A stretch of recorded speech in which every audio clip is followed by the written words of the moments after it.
You're against a guy who's desperate to win a pot. Now Craig, interesting enough, finds himself in the same position that he lost at a 3-2 disadvantage. Coin flip. As we go to the flop, Jesse, he's going to need a queen or a 7, or he will be the first out. Craig all in, and perhaps deserving of some luck. There's a 3 and a 7. And now it is Smurfett who's gone behind. He's got 5 outs to the good. He will need a 3 or an ace to knock Craig out. Otherwise, Craig will double up as we go to the turn. It is a diamond. An 8 of diamonds, giving Smurfett additional outs. And you can see Simon Craig's concern there, realizing that any diamond will make Alan Smurfett the flush. Any diamond, any 3, or any ace. Otherwise, Simon Craig will double up and stay in this tournament. 30% river chance for Smurfett. And he has not hit it. 7's hold. And I guess it's a bit lucky for Craig. Unlucky for Alan Smurfett, who has always had his chips in the best of it so far this evening. Which, as we can see, doesn't always translate into immediate results.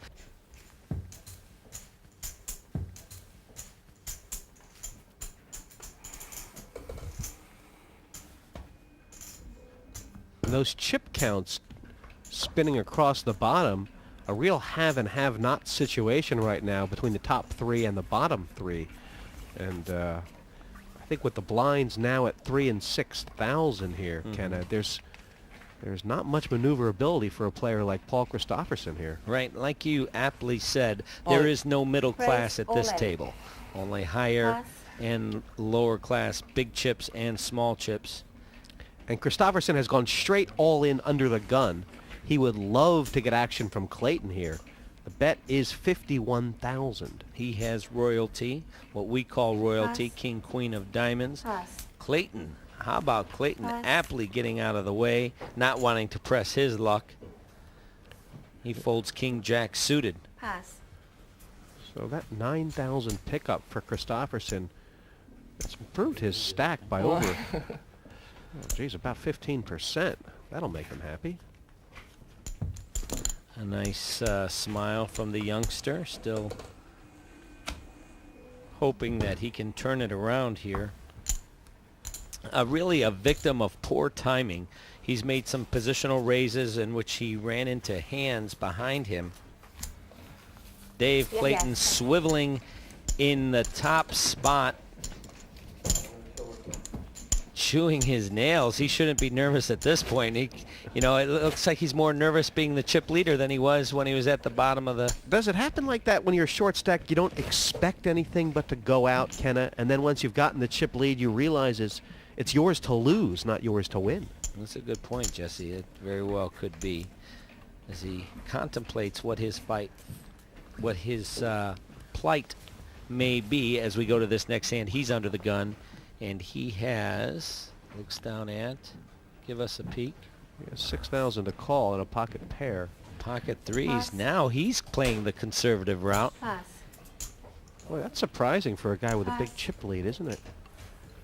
Well, you know, timing is a lot, has to do with this, and he's gotten the chips, he's not going to give them away, is basically his stature now. Hartree with the raise from the button here. Big hand here for her ace-queen. 17,000. Wow. And as we look at these cards in the big blind, John Shaw has already put his cards over the mirror, and we'll find he has two Cowboys pocket kings. 11 to call. Well, button against the big blind. Is there any way Hartree can get away from this? I guess it depends how Shaw decides to play it. He's announced re-raise. Oh, this could be the trouble. End of Catherine Hartree. Now, what does Shaw want to do? 30,000 more. He's stuck in not a huge raise. He's looking for action. He's setting a trap. Well, if he was trapping, I think he would have more flat called, wouldn't he have, Jess? Yeah, maybe. Instead of re-raising?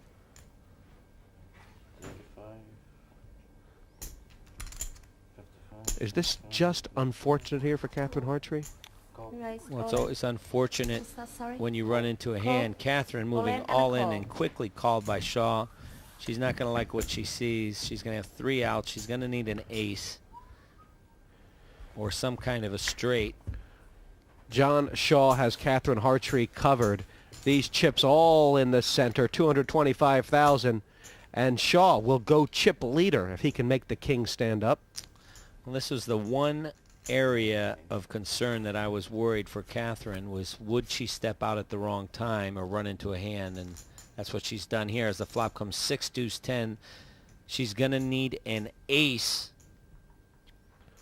Yeah, I mean, everything had been going Catherine Hartree's way. She was playing with confidence, playing in form, but now she is 3 cards in the deck away from elimination.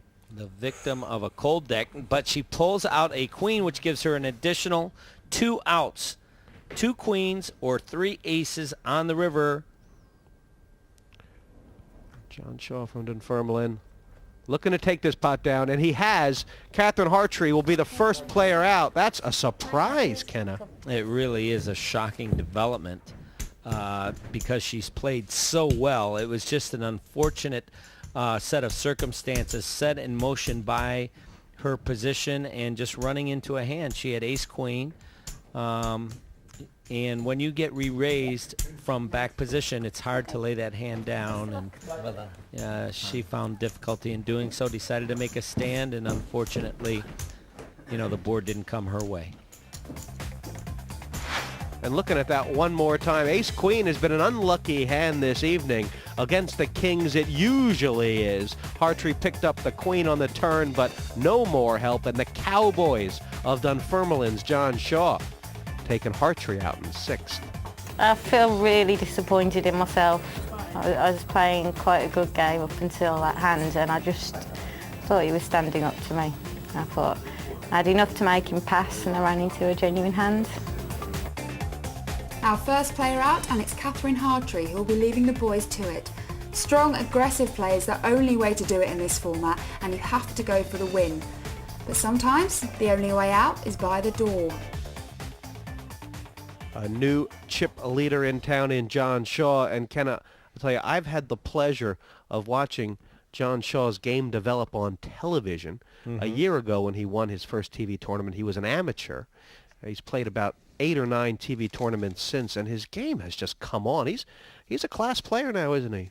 John Shaw playing only 18 months, and he's had this amount of success so He's far. had trial by fire. Incredible. And, Incredible, really.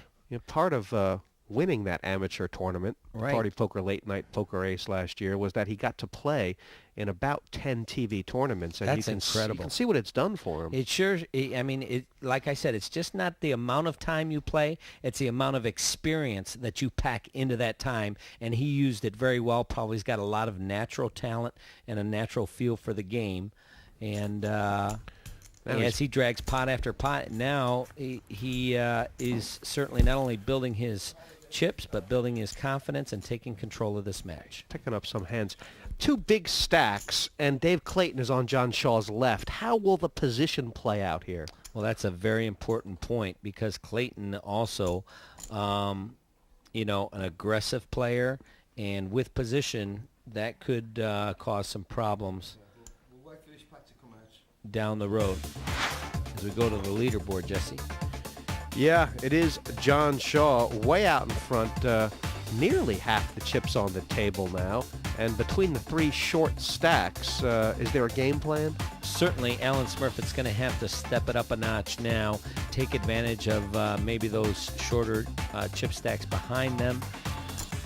Paul Christofferson, first time on a live poker table. 19 years old. Incredible. I told you before, in certain situations, when I was that age, what I was doing at 19. And these guys are playing on television for all this kinds of money.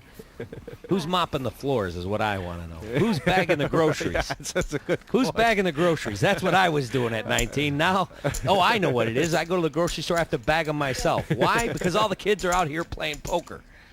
It's amazing. Incredible. Self-serve baggage now. In my days, I went out in the snow, uphill both ways, carrying those bags of groceries to the cars. Clayton pounding the button, but he has found Simon Craig.